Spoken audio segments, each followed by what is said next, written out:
es que no ha habido ningún tipo de negociación política entre el Gobierno de España y el Gobierno de Venezuela, que el asilo político ha sido a solicitud personal de Edmundo González. El Gobierno de España no da ninguna contrapartida para que se haya podido producir esa salida de Edmundo González.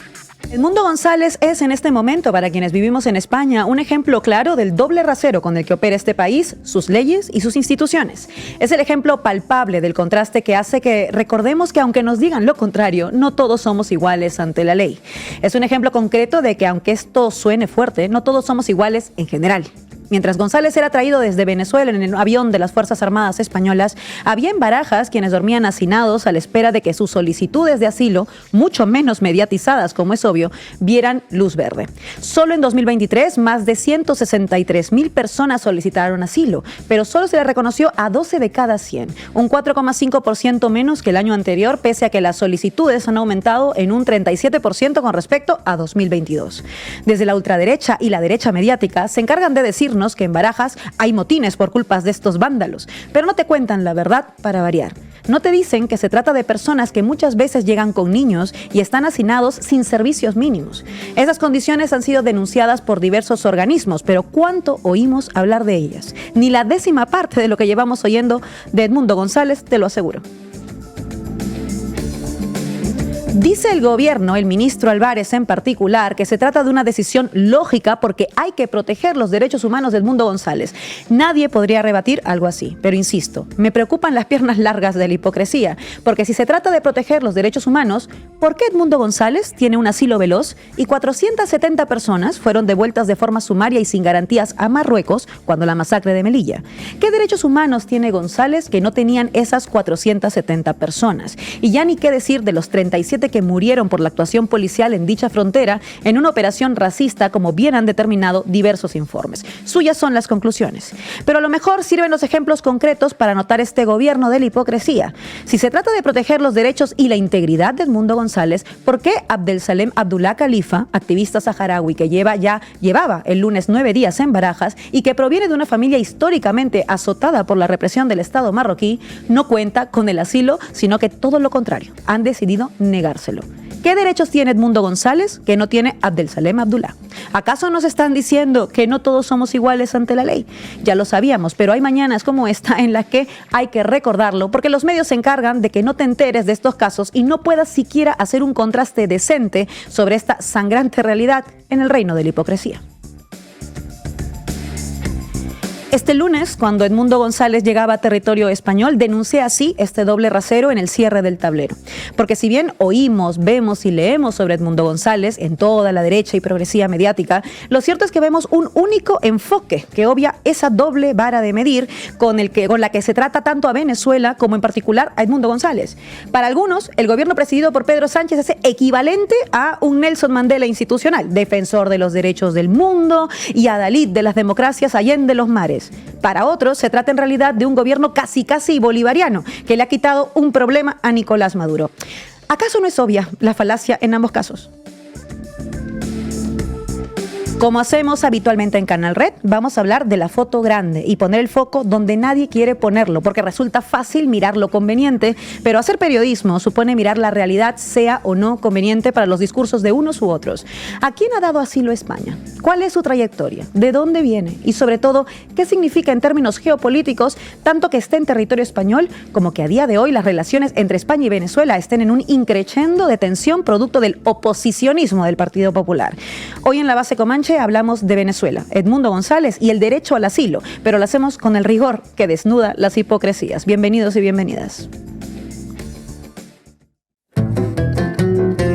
La Base Comanche, con Laura Arroyo, Víctor Redondo y Sasi Alejandre.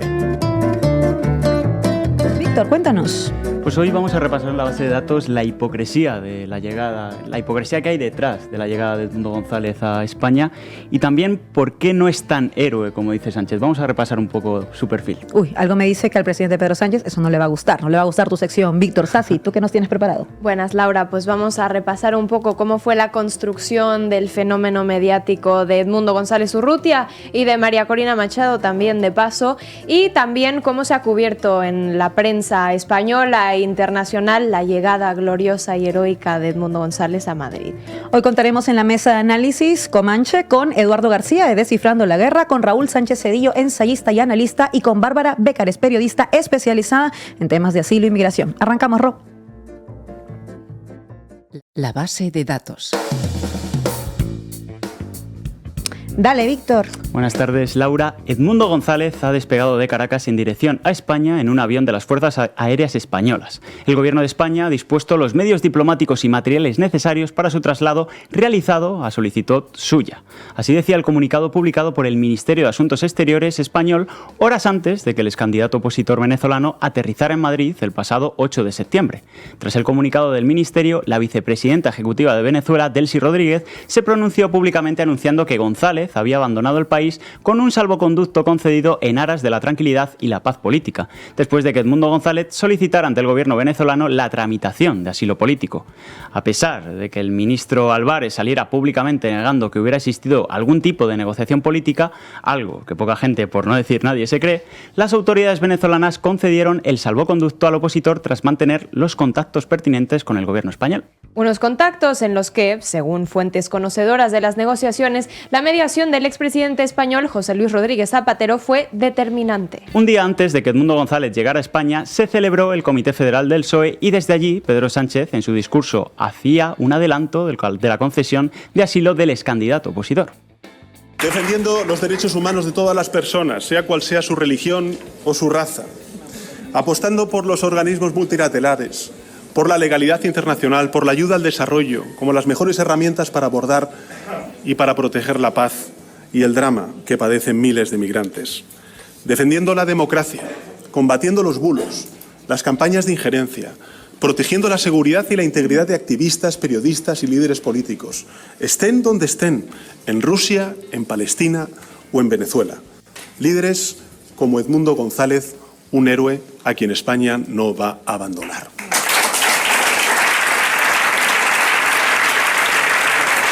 Estas palabras que hemos escuchado del presidente del gobierno están cargadas de una reseñable hipocresía. Y ahora entenderán por qué. Vayámonos a la parte en la que dice: defendiendo los derechos humanos de todas las personas, las mejores herramientas para abordar la paz y el drama que padecen miles de migrantes, protegiendo la seguridad de activistas, periodistas y líderes políticos estén donde estén. Lo cierto es que Sánchez miente. Mientras su gobierno concedía el asilo a Edmundo González, al mismo tiempo, denegaba la solicitud de asilo al activista saharaui Abdelsalem Abdullah Khalifa, cuya vida corre serio peligro al verse obligado a regresar a los territorios saharauis ocupados por Marruecos, donde se producen reiteradas violaciones de los derechos humanos. En concreto, Abdelsalem proviene de una familia históricamente azotada por la represión del Estado marroquí, con duras condenas de prisión y cadena perpetua por haber participado en un campamento pacífico de activistas saharauis en El Aaiún. Por su parte, Abdelsalem ha sufrido detenciones arbitrarias y torturas de la mano de las fuerzas de seguridad marroquíes que fueron incluidas en su solicitud de asilo a España y que el Ministerio del Interior de Fernando Grande Marlaska ha considerado que no era suficiente para concederle asilo y dejarle entrar al país. Y se preguntarán, si el gobierno español asume que Venezuela no es un país seguro por la potencialidad de los perjuicios que puede afrontar, ¿por qué los saharauis tendrían una consideración legal distinta? Pues porque lo que nos quiere decir el gobierno es que prioriza la acogida de personas según su lugar de procedencia. ¿Tu destino de origen es Ucrania o Venezuela? Asilo. ¿Provienes del Sáhara Occidental? Te lo denegamos. Una hipocresía infame. Y el caso de Abdelsalem es uno de las miles de solicitudes de saharauis que viven en campos de refugiados y que denuncian las trabas del gobierno para ser reconocidos como apátridas y poder establecerse aquí.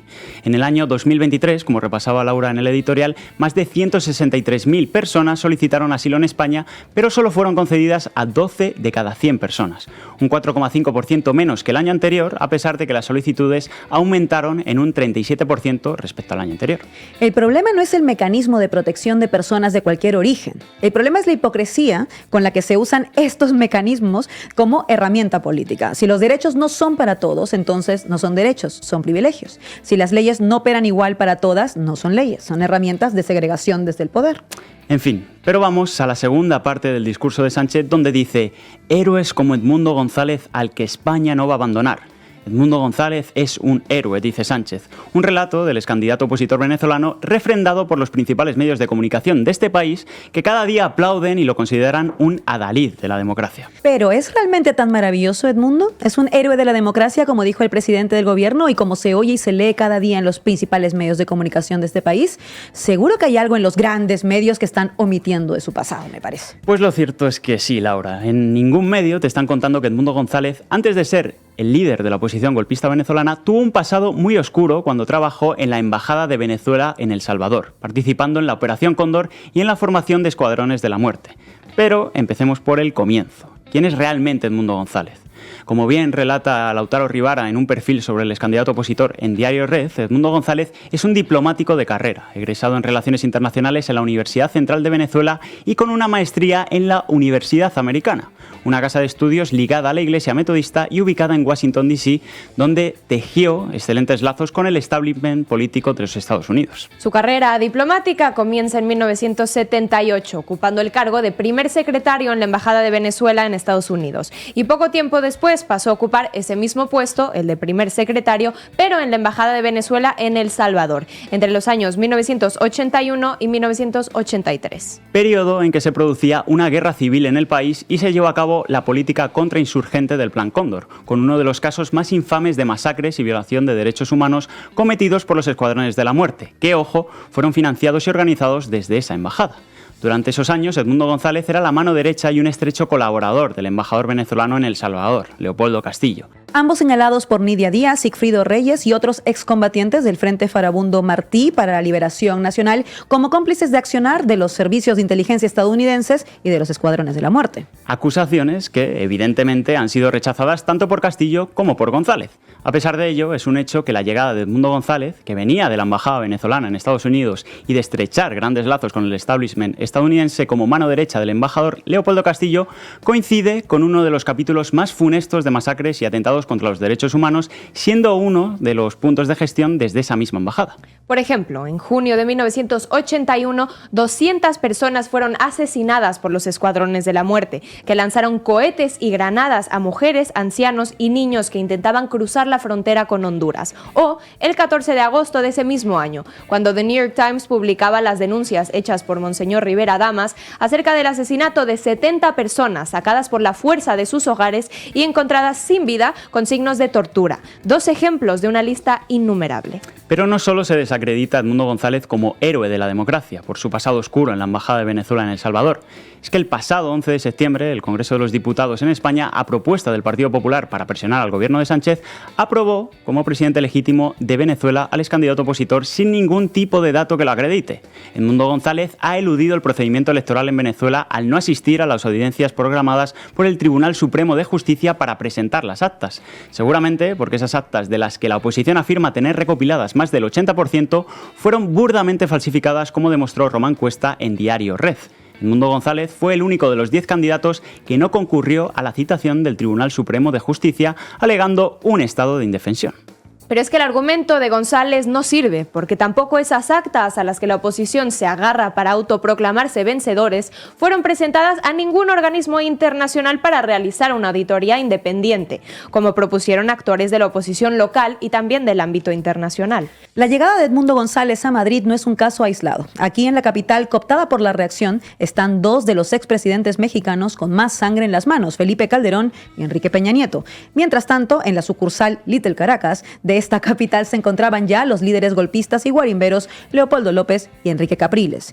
Mientras tanto, cientos y cientos de refugiados perseguidos por el régimen marroquí son denegados de asilo. La hipocresía de lo que llaman democracia. Gracias, Víctor. Reúnanse de inmediato. Aprueben una resolución, que la plenaria apruebe de manera perentoria, instando al gobierno de la República Bolivariana de Venezuela para que se rompan de inmediato todas las relaciones diplomáticas, todas las relaciones comerciales, todas las relaciones consulares, que se vayan de aquí todos los representantes de la delegación del gobierno del Reino de España y todos los consulados y todos los cónsules, y nos traemos a los nuestros de allá, que se queden ellos con sus asesinos, con sus golpistas, con sus fascistas, con sus violentos. Que se queden ellos con esa caterva. Sasi, buenas tardes. Buenas, Laura. Vamos, Ro.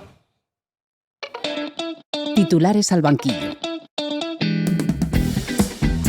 La batalla de Madrid. La noche del 27 de agosto de 1936 los sublevados bombardean Madrid, pero los republicanos resisten. Se crea el Ejército Popular de la República para defender la capital y llegan los brigadistas internacionales, pero se despliegan las tropas africanas de Franco. Los republicanos, firmes en el frente, resisten la ofensiva, pero miles mueren. Los fascistas italianos vienen a ayudar a Franco, cortan el suministro de alimentos, los republicanos resistiendo en inanición, sin armas y sin abrigo. Se pierde Euskal Herria, se pierde Barcelona y en marzo de 1939 los fascistas toman Madrid.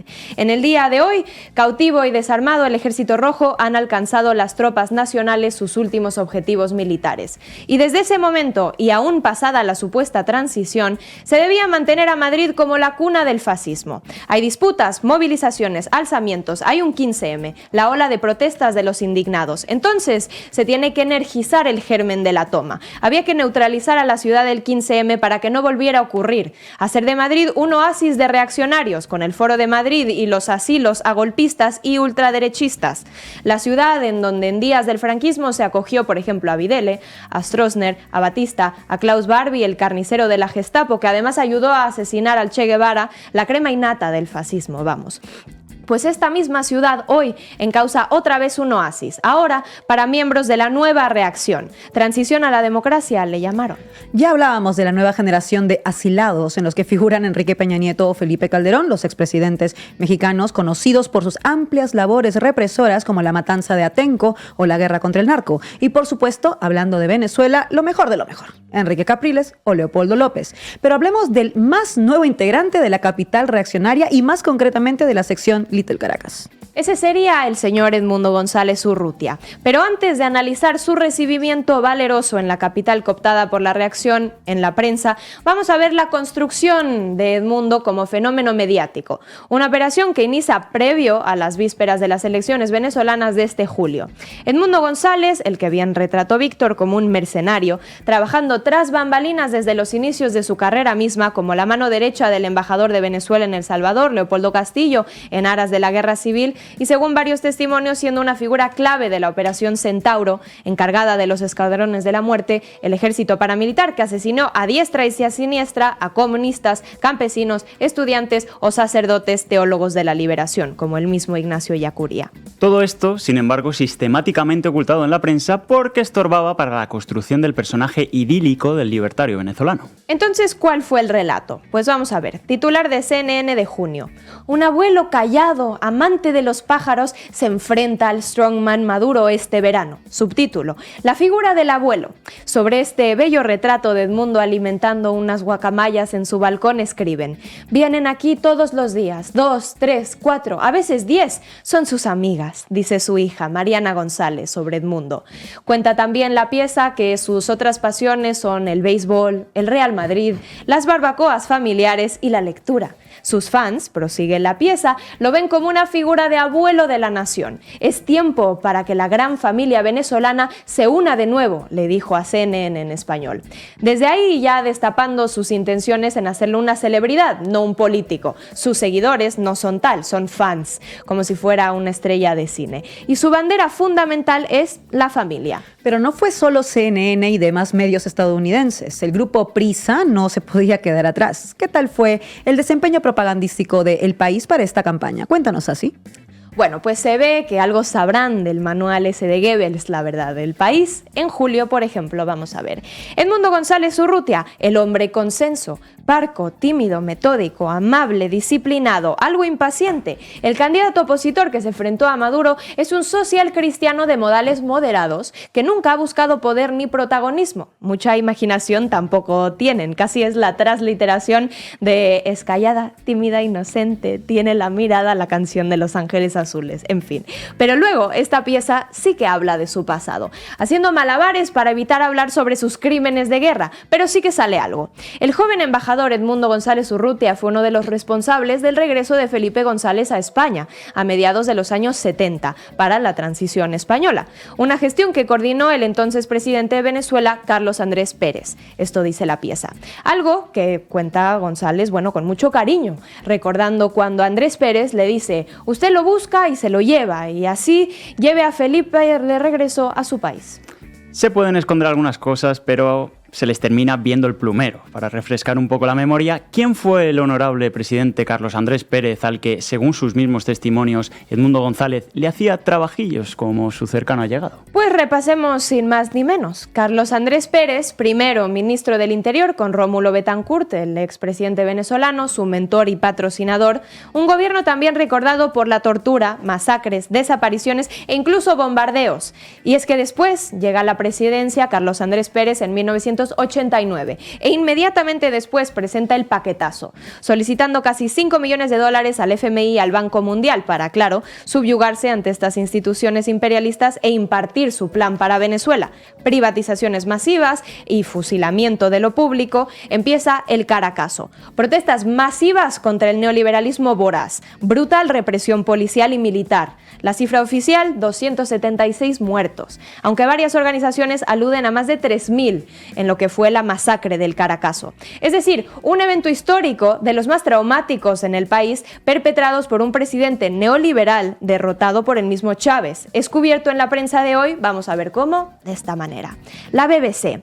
¿Qué fue la masacre del Caracazo? Hace 30 años, ¿y qué nos dice de la situación actual en Venezuela? O, en otras palabras, la dictadura de Batista y por qué Fidel tuvo la culpa. ¿Cómo culpamos al gobierno chavista, incluso del gobierno que ellos derribaron, con todo y sus caracazos? En fin, curioso uso de la prensa.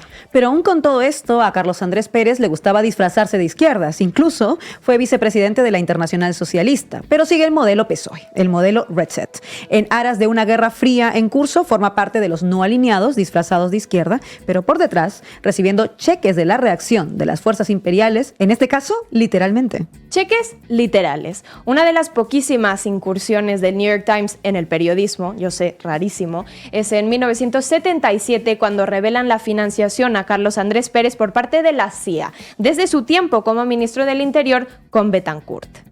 Una revelación que, como vemos y como en toda democracia plena, no le impidió ser presidente años después. Y digamos que de estas tradiciones es de donde surge Edmundo González Urrutia. Volvamos a él, el abuelo consenso susurrador de guacamayas. Es curioso que aunque su figura está construida alrededor de esta imagen, sus medios afines, militantes y su mismo grupo usan su imagen de abuelitos amables para ejercer también acoso fascista. Les voy a enseñar algo que recibí esta semana. Un recado que decía lo siguiente: bastarda, Edmundo pudiera ser tu abuelo, si es que tienes abuelo, porque para pensar así, nosotros diríamos que tienes un trauma de niña. Quizás tu abuelo abusó de ti cuando eras pequeña y por eso odias a un señor mayor que lo único que ha hecho es darle de comer a unas guacamayas. Bueno, señores, les cuento, mi abuelo, así como mi bisabuelo, son y fueron antifascistas, pero así como hay abuelos antifascistas, los hay fascistas, los hay que bajo el eufemismo de encantador de guacamayas en realidad son criminales de guerra, o por lo menos cómplices, o por lo menos activos testigos. Pero bueno, estos, los que apoyan desde BB Periodistas, que de periodistas no tienen nada, son mercenarios. Sus dueños, Rafael Garrido y Rita de Martino, el primero despedido de Venevisión en 2009 tras escándalos relacionados con acoso sexual a jóvenes periodistas del canal, y la segunda, su pareja, también despedida de Venevisión por otras causas, pero ahora ejerciendo campañas de acoso y extorsión a quien sea que no apoye a sus encantadores de guacamayas. Y con todo esto, vayámonos al día de hoy. Tras la férrea campaña propagandística para enaltecer a Edmundo González, vamos a ver cómo se construye el relato de asilo político al héroe González, ¿no es así? Pues vamos a ello. Vamos a ver, por ejemplo, a Risto Mejide en Todo es mentira. Yo me siento muy orgulloso como ciudadano español de que en mi país, una democracia, esté defendiendo la democracia. Acoger, a darle asilo al principal opositor de una presunta democracia, que hasta que no se demuestre lo contrario, lo que ha hecho ha sido amañar unas elecciones, sinceramente, a mí me hace sentir orgulloso. Y reitera, un hombre de 75 años. ¿Qué significa esto? No lo sé, que los años te convierten en un beato, podría ser. Y sigue, yo me siento muy orgulloso como ciudadano español de que mi país, una democracia, esté defendiendo la democracia. Esta la palabra maestra del relato. Edmundo González, es cierto, es callado y tímido. Inocente no, pero sí las primeras dos, sin duda. Corta a los entrevistados y es que si le preguntan a quien sea cuál es el proyecto del país de Edmundo González, candidato, nadie te podría haber contestado la pregunta, porque siempre fue eso, una imagen en blanco. Los medios despilfarran párrafos enteros para hablar de sus guacamayas porque no pueden hablar de nada más. Su pasado no lo pueden tocar porque es turbio y su proyecto político tampoco porque es inexistente. El que sí que conocíamos era, por ejemplo, el de María Corina Machado, el personaje que primero se empeñaron en enaltecer. Ella, la verdadera líder de la oposición que no dejaba ni hablar a Edmundo. Su plan, vamos a escuchar qué decía en 2019 para el medio financiado por Estados Unidos, como dice el mismo PAL en el informativo de YouTube, Voz de América. Obviamente no van a ceder si no existe una amenaza real, creíble, una amenaza severa y una amenaza inminente. Y esa única amenaza que los hace ceder es la del uso de la fuerza internacional en una coalición humanitaria. Una amenaza real, creíble, severa e inminente. El uso de la fuerza internacional en una coalición humanitaria. Uso de la fuerza humanitaria, así como humanitariamente se invadió Libia, Afganistán, Siria, Yemen. Y es que ya en 2018, hablándole a la comunidad internacional, María Corina Machado había invocado la doctrina R2P, responsabilidad para proteger, creada en 2011 para invadir Libia, ejerciendo el clásico cambio de régimen bajo la fachada de intervención humanitaria. Es decir, pidiendo la invasión de su propio país para completar sus intereses políticos personales a base de bombardeos, asesinatos a su propio pueblo o lo que haga falta, dignos de una invasión militar. Y es que en cualquier otro país, si alguna figura política ruega por el bombardeo de su propio pueblo, no solo sería visto como un demente, sino como un criminal. Pero parece que para la derecha venezolana la barra de medir no existe.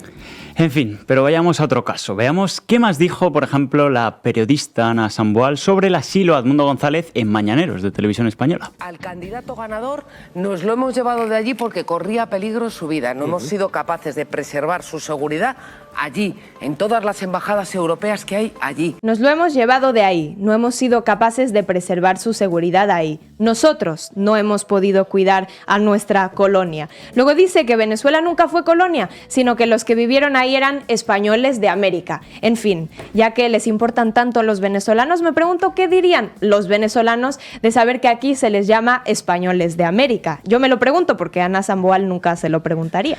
Esto se dice de Edmundo. Edmundo el héroe, Edmundo el abuelo de las guacamayas. Ahora todo el discurso gira alrededor de él cuando desde la campaña ni se le mencionaba. Todo era María Corina. Pero como un café con leche había que dulcificar la imagen de la oposición con una figura que le hiciera contrapeso a María Corina Machado y sus posturas no solo pro intervención militar, sino antidemocracia. He ahí Edmundo González, el abuelo consenso.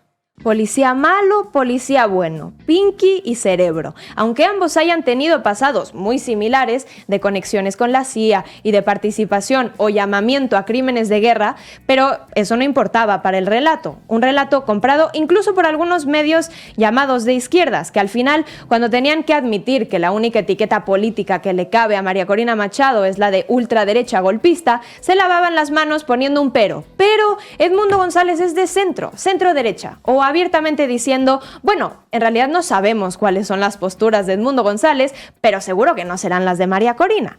Pero bueno, vamos a ver un poco más de reacciones ante la llegada de Pinky Guacamayas a Madrid, esta vez de nuestro compañero Manu Levín, también en Mañaneros.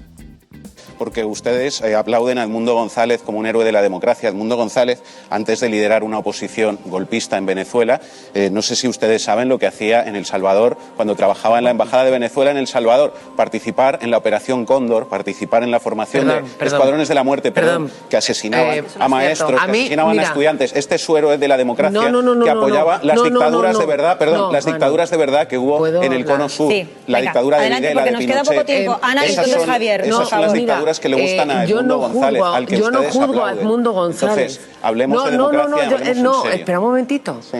Yo no estoy diciendo que Edmundo González sea maravilloso. Si tuviera que haberle votado, a lo mejor no lo había hecho. Lo que te estoy diciendo es que hay que respetar lo que han votado los venezolanos. Y los venezolanos no han dicho, Maduro, quédese usted con el poder, que el país es suyo, que es lo que está haciendo. Lo que han dicho es lo que diga el Parlamento español. Y tiene que gobernar la plataforma que ha ganado las elecciones. No estamos hablando de un candidato o de otro. Estamos hablando de democracia o de dictadura. Usted está Esa es proclamando la un presidente diferencia. como Guaidó. No es un Otra golpe vez. de la oposición, como acabas de decir. No, es Sí, una el enésimo. victoria en las urnas de una plataforma política. Un minuto, Javier. Dice Sambual, si hubiera tenido que votar, igual no hubiera votado por Edmundo, porque no querríamos en España un presidente en contubernio con una solicitante de intervenciones militares estadounidenses, ¿no? No querríamos que las reservas de oro y empresas españolas las subastaran en Estados Unidos, como hizo Juan Guaidó con Citgo y con el oro venezolano, ¿verdad? Porque esto va de colonialismo. Para los adalides de la democracia occidental es muy cómodo pedir bombardeos e injerencias en el sur global, en nombre de la democracia, eso sí, y por ello ungirse de humanitarios. En fin, hay todavía más en esta historia. Mientras al criminal golpista Edmundo González se le daba asilo exprés en Madrid, traído en un avión del ejército español en el aeropuerto de Barajas, se encontraba retenido el refugiado saharaui Abdelsalem Abdullah Khalifa por 9º día. Él, tan solo uno de los cientos de solicitantes de asilo saharaui que han sido sistemáticamente bloqueados de entrar al país y, si lo consiguen, negados al derecho a la educación, la salud y al trabajo. A sorpresa de nadie, o pocos, la cobertura sobre el caso de Abdelsalem fue casi nula, menos contadas excepciones de denuncias. 4 páginas de Google. ¿Reales? Solo 2. Es decir que mientras que el asilo Edmundo González ocupó titulares, portadas y horas de telediario para festejarlo y auparlo, el caso de Abdelsalem permanecía sistemáticamente silenciado. Pero la otra cara de la corrupción mediática, además del silencio sistémico, es la tergiversación, las noticias utilizadas para discursos de odio. Vamos a ver, titular de OK Diario del 2022. Sánchez aviva la inmigración ilegal. Ejecutadas más de 800 solicitudes de asilo desde el asalto a Melilla. Asalto a Melilla, ojo. Y sigue. Durante 2 días consecutivos, más de 3.000 inmigrantes arremetieron violentamente contra los agentes de las fuerzas y cuerpos de seguridad del Estado de la zona fronteriza. ¿Cómo culpar al pueblo palestino porque el ejército sionista cometa un genocidio contra ellos? Esto que llaman migrantes arremeten violentamente, que llaman asalto, fue una masacre. Una masacre perpetrada por las fuerzas españolas y marroquíes, como bien dijo Laura en el editorial, acabando con la vida de 37 personas, más 77 desaparecidos, al simplemente intentar cruzar la frontera a España desde Marruecos. Hasta la fecha, ningún funcionario, ni marroquí ni español, ha comparecido ante la justicia por estas violaciones de derechos humanos. Es decir, que un asilado vale más o vale menos, entra o no, tiene derechos una vez dentro o no, y es ensalzado en la prensa o no, por el contrario, culpados por su imposibilidad de entrar, de su expulsión o de su asesinato, por un tema de clase, pero también de geopolítica. Conceptos como democracia o derechos humanos, claves para la democracia liberal, se derrumban. Es clase y geopolítica. ¿Queremos el petróleo de Venezuela? ¿Queremos tumbar la revolución bolivariana? Edmundo entra, Edmundo es ser humano, un abuelo amante de las guacamayas. Queremos que las relaciones con Marruecos sigan estando en su mejor momento en décadas, como dice Sánchez. Queremos ayudar a subyugar al pueblo saharaui. Abdelsalem, retenido en Barajas y no merece ni un titular. Así las cosas en la capital cooptada por la reacción y sus brazos mediáticos. Muchas gracias, Asi. Gracias, Laura. Si yo le pido a usted que se definen 3 valores humanos, ¿cuáles serían? Demócrata, defensor de los derechos humanos, defensor de las libertades. Hoy contamos en la mesa de análisis Comanche con Eduardo García de Descifrando la Guerra. Gracias por estar aquí. ¿Qué tal, Laura? Muy bien. Con Raúl Sánchez Cedillo, ensayista y analista. Gracias por estar con nosotros. ¿Qué tal? Y con Bárbara Bécares, periodista especializada en temas de asilo y migración. Gracias, Bárbara. Gracias a vosotras. Empezamos entonces nuestra mesa de análisis Comanche.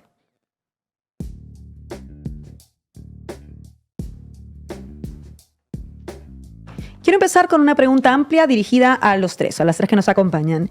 ¿Cuál es el mensaje que envía tanto a España como a Venezuela el asilo que se le ha otorgado a Edmundo González? Cedillo.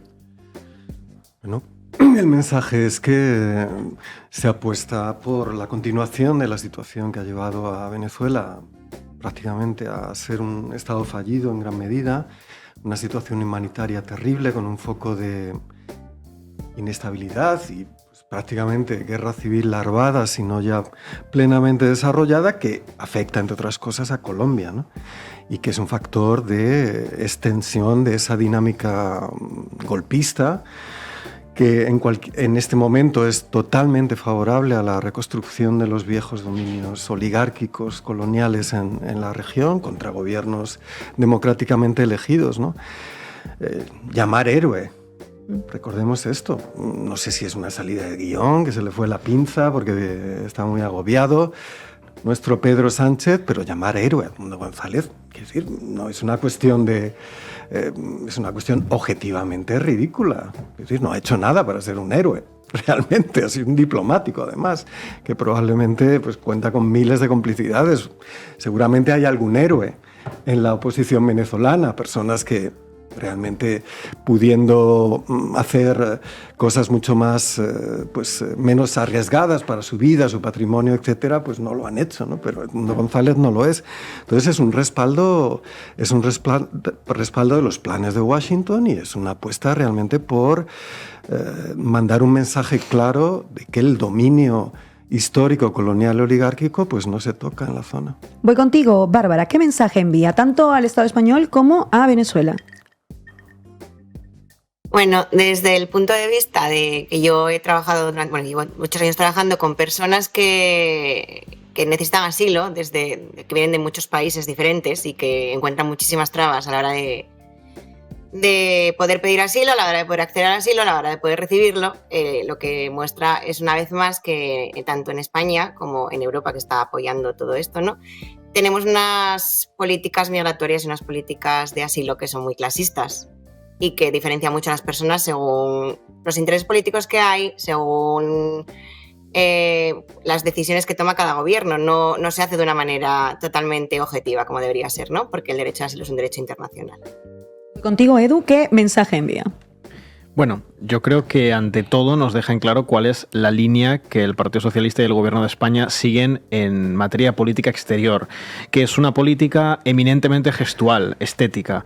Y me explico. Puede parecer que acoger a Edmundo González es una posición nítida en favor de la oposición en Venezuela y en contra del gobierno de Nicolás Maduro, pero no lo es tanto cuando uno estudia los tiempos. De hecho, es una posición en cierta medida cobarde, porque el gobierno de España podía haber reconocido la victoria de Edmundo González, que según la oposición en aquella página web quedaba clarísima con esas actas que habían subido, y no lo hicieron. Y si España lo hubiera hecho, si España hubiera brindado un reconocimiento temprano a Edmundo González como presidente electo de Venezuela, podría haber jugado un papel importante de que quizá otros actores europeos jugasen la misma línea que España, lo cual habría supuesto evidentemente una presión contra el gobierno de Nicolás Maduro, que parece convencido para transicionar hacia un nuevo sistema político en Venezuela, que probablemente le fuerce algún tipo de desconexión con los grandes actores occidentales, pero que en cualquier caso habría dificultado el proceso político que hoy está iniciando el chavismo de cambio político en Venezuela. Y sin embargo, lo que hizo España fue esperar, dejar que el conflicto se enfriase, confiando, con buen criterio además, en que la institucionalidad venezolana tiene un vínculo con el chavismo importante, como pasa en la práctica totalidad de los países latinoamericanos que han tenido un gobierno durante unos cuantos años de manera consecutiva, y que por lo tanto eventualmente el chavismo iba a lograr calmar la situación en las calles, acorralar en términos políticos a la oposición y forzarle a un abandono parcial de la lucha política. En ese sentido, acoger a Edmundo González es, pues bueno, asumir que no puede cambiar la situación política en Venezuela, que España no tiene la capacidad ni mucho menos la voluntad de tener una intervención plena en Venezuela, sobre todo porque Estados Unidos no quiere hacerlo tampoco ahora, no es su prioridad estratégica, con Ucrania, con Oriente Medio y con el giro hacia el Asia-Pacífico, pero consciente, eso sí, Pedro Sánchez, el gobierno de España, de que tienen que mostrarse frente a sus socios europeos, frente a Estados Unidos, bueno, como la puerta de entrada de los asuntos latinoamericanos en la Unión Europea y como una posición defensora de la institucionalidad liberal. Han encontrado la forma perfecta. Dejamos que se enfríe el conflicto, hacemos por omisión que el chavismo consolide las instituciones, el peso que tienen las instituciones de Venezuela, pero al mismo tiempo con este asilo nos posicionamos como defensores de la democracia liberal burguesa en Venezuela. Sasi. Bueno, pues volvemos contigo, Edu. Yo te quería preguntar, yendo un poco para atrás, ¿cómo fue esa operación mediática para construir las figuras de Edmundo González y de María Corina Machado? También pensando que un poco empezaron construyendo a María Corina y, como yo lo leo, es que más o menos cuando se empiezan a dar cuenta de que tenía demasiados trapos sucios, entonces llega el momento de enaltecer a Edmundo González, que había permanecido pues silenciado, tanto en persona como en los medios. ¿Cómo fue esa operación? ¿Cómo fue cambiando y a influjo de qué otros acontecimientos? Es curioso eso, ¿no? Porque María Corina Machado en Venezuela se le conoce desde hace mucho tiempo y hay un proceso que ha ocurrido en Venezuela y que en realidad es común a todos aquellos países que han tenido durante un buen tiempo gobiernos de izquierdas en América Latina, como Ecuador, Argentina, Uruguay, Bolivia, bueno, todos estos casos paradigmáticos que todos conocemos, que es a lo largo con el paso de los años de estos gobiernos, el único clivaje que pareció importar en la política de estos países fue el pro o anti esos gobiernos. En el caso de Venezuela, el chavismo contra el antichavismo, definido por la prensa occidental como democracia versus autoritarismo. Así como en Argentina, el único clivaje que terminó importando fue el kirchnerismo-antikirchnerismo, o en Ecuador el correísmo-anticorreísmo, lo cual nos llevaba a buena parte de la prensa occidental a omitir los programas, las agendas políticas de los candidatos y dirigentes de la oposición. Es lo mismo que pasó en Ecuador. Poca gente hablaba de cuál era la agenda política y el programa de Daniel Noboa a lo largo de la campaña, ¿no? O poca gente hablaba en su momento de la campaña electoral de Mauricio Macri en Argentina. Pues con María Corina Machado ha pasado eso, pero exageradamente, como siempre que tiene lugar un proceso así en Venezuela. Nadie habla de la agenda política de María Corina Machado. María Corina Machado quiere privatizar PDVSA, que es un consenso en Venezuela. Le voy a dar una noticia a nuestra audiencia que a lo mejor no la tiene. PDVSA ni siquiera la nacionaliza Chávez. Se la encuentra ya nacionalizada. Es cierto que tiene que hacer una serie de cambios dentro de la empresa, pero ya era propiedad del Estado en gran medida. María Corina Machado quiere acabar con ese consenso y quiere que ese activo, que es el principal activo económico de Venezuela y uno de los activos soberanos en términos económicos más importantes de toda América Latina, como es PDVSA, privatizarla, y ni siquiera a capitales latinoamericanos, a capitales prioritariamente estadounidenses. La operación mediática fue hablar de María Corina Machado solo en oposición al chavismo, solo como la figura de oposición al chavismo, sin entrar a profundizar en su agenda política, algo que si hubieran hecho pues muchos sectores dentro de América Latina quizá no tendrían ningún tipo de simpatía por ella, ni por lo que representa, ni por el antichavismo en general. Y con Edmundo González, bueno, hay que observar el proceso, ¿no? María Corina Machado no pudo presentarse a las elecciones, estaba inhabilitada, hay que matizar, antes de las primarias que gana en octubre, que las hace la oposición, pero que en realidad ni siquiera tenían el aval del Consejo Nacional Electoral. Y una vez intenta poner en primer lugar a Corina Lloris como su sustituta, como candidata sustituta, no por casualidad, una señora muy mayor, pasiva políticamente, sin antecedentes políticos y llamada Corina, no es una casualidad. Y después a Edmundo González, que también era un perfil político totalmente pasivo, porque básicamente María Corina Machado no quiere perder el liderazgo de la oposición y para ella y su entorno, quien fuera presidente en este caso, o quien presentase la oposición, debía ser un perfil tan bajo que le facilitase que incluso aunque ganase las elecciones y hubiera una transición de poder y en efecto Edmundo González hubiera sido presidente, lo fuese temporalmente. En ningún momento María Corina Machado pretendía que Edmundo González gobernase hasta 2031. Lo que pretendía es que llegase a Miraflores, hiciese algún tipo de indulto a la figura de María Corina Machado para que pudiese volver a estar habilitada políticamente y que ella pudiera presentarse a las próximas elecciones presidenciales. Víctor. Yo voy a preguntar a Bárbara, y volviendo a la base de datos, hoy hemos repasado que en el año 2023 en España se solicitaron más de 163.000 solicitudes de asilo y fueron concedidas solo 12 de cada 100, un 4,5% menos, a pesar de que ha crecido el número de solicitudes. Te quería preguntar qué denota el contraste entre la concesión de asilo particular a Edmundo González y las concesiones de asilo en términos generales. ¿Por qué tan veloz con Edmundo y mientras miles de personas están esperando, como el caso de Abdel Salem? ¿Qué mensaje nos manda esto, Bárbara? Pues sí, este es un tema muy interesante porque aparte cuando una persona ya llega a España y pide asilo ya ha pasado por un proceso muy largo antes, ¿no? Entonces esto, como decía antes, no deja de ser unas decisiones siempre por intereses y muy clasistas y también muy racistas, ¿no? Entonces, si por ejemplo también tenemos el caso de todo el mundo, todas las personas que llegaron desde Ucrania desde el año 2021 y que pudieron llegar, pudieron conseguir su asilo, pudieron comenzar a tener una vida normal y así. Y al mismo tiempo, para las personas que vienen de muchos otros países, que por algún motivo, ¿no? Pues probablemente el gobierno español no está abierto a estas personas, encontramos constantemente que se encuentran trabas. Primero, llevamos todo el verano viendo cómo llegan muchas personas a España de maneras irregulares y de maneras muy peligrosas, como en pateras, como en barcas, a veces a nado, como vimos en Ceuta, porque ya simplemente el hecho de poder pedir un asilo fuera de España es prácticamente imposible. Tienes que ser una persona muy privilegiada, muy privilegiada, para que te permitan pedir un asilo desde fuera de España. ¿Qué hace la gente? La gente se juega la vida para poder llegar a España y una vez aquí tienen que pedir asilo. Desde hace tiempo ya, desde un par de años, y este año ya fue muy visible, se viene denunciando como cuando las personas ya están dentro del Estado español y quieren pedir asilo estando aquí, hay muchísimos problemas técnicos a la hora de pedirlo. Hay más personas que están pidiendo asilo que antes. Esto no quiere decir que sea una gran masa de personas que están pidiendo asilo, ni mucho menos, como a veces se intenta exponer como que es algo que está desbordado. Simplemente hay más personas que antes y no se han aumentado por parte del gobierno los medios para poder gestionar todas estas solicitudes de asilo. Eso se traduce a que personas que ya están en el Estado español y que tienen como derecho, que es un derecho universal que tienen, de poder pedir protección, no pueden porque se encuentran con que hay problemas técnicos en el programa de internet mediante el que simplemente pides la cita. La cita quiere decir, tú pides una cita, te dicen, bueno, pues el jueves a tal hora tienes que venir por esta comisaría de policía y ahí vas y expones que quieres pedir asilo. Luego el proceso de asilo es larguísimo, en España es súper largo, es de años, pero por lo menos en el momento que tú pides asilo ya pasas a tener un estatus regular.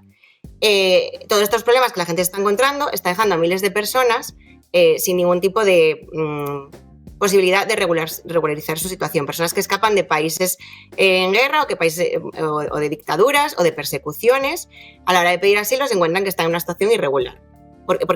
No pueden pedir asilo, entonces se encuentran en una situación irregular. Esto se traduce a que puede venir la policía, todo el mundo conocemos que en España pasa mucho, ¿no? Que la policía para a la gente por su aspecto físico de forma racista, entonces puede parar a la gente, pedirle documentos, la persona no tiene ningún tipo de documentación para estar regular en España, entonces puede tener multas, puede recibir una multa. Y luego, cuando ya por fin una persona, después de todo un proceso larguísimo, que a veces es cruzar el mar, como hemos visto, luego es llegar aquí, luego es poder conseguir el momento en que te den una cita, que pueden pasar meses, y cuando ya empieza tu proceso, que puede durar años, hemos visto que es bastante común en España que se deniegue ese asilo. De hecho, España está muy por debajo de otros países de la Unión Europea, de la media europea, a la hora de conceder asilos. Entonces, una vez más, se está viendo que y tristemente, la verdad, porque es muy triste que un gobierno que tanto está todo el día hablando de somos el gobierno más progresista de la historia, no sé qué, esté dejando en evidencia que no se está preocupando por muchas personas que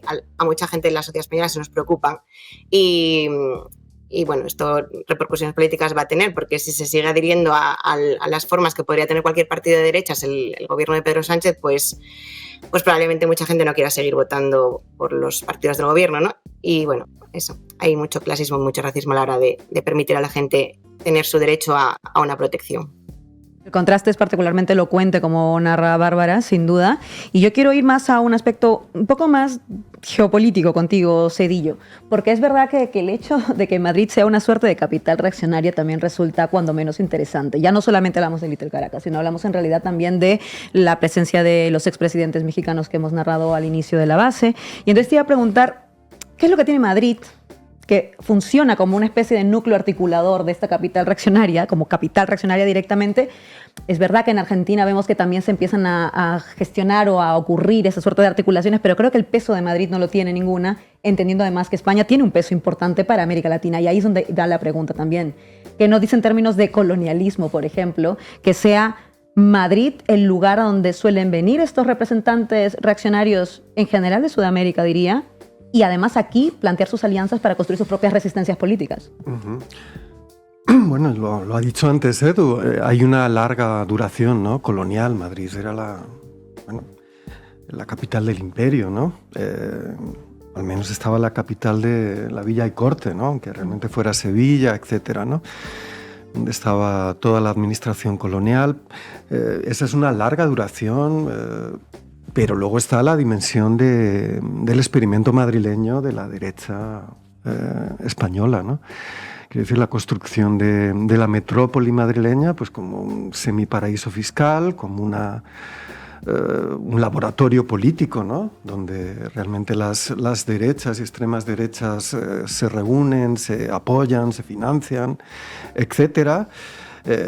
Y hay que tener en cuenta que es un laboratorio también europeo, ¿no? Yo creo que lo de Madrid, la Little Caracas o esa acogida de reaccionarios tiene que ver, por un lado, con las facilidades fiscales de Madrid. Es decir, esta gente son millonarios, necesitan conservar sus fortunas. Venir a Madrid asegura que tus capitales están bien gestionados, aunque estén en paraísos fiscales, pero que puedes tener enormes facilidades por amistades, por la sociedad civil de extrema derecha para adquirir inmuebles, para tener buenos entretenimientos, buenas relaciones, sea el palco del Bernabéu o sean fiestas más privadas, pero luego es una interfaz con, digamos, el pensamiento estratégico de las derechas y extremas derechas europeas, ¿no? Es decir, hay un aspecto que tiene que ver con, que es una especie de retaguardia, ¿no? Para volver a la ofensiva, ¿no?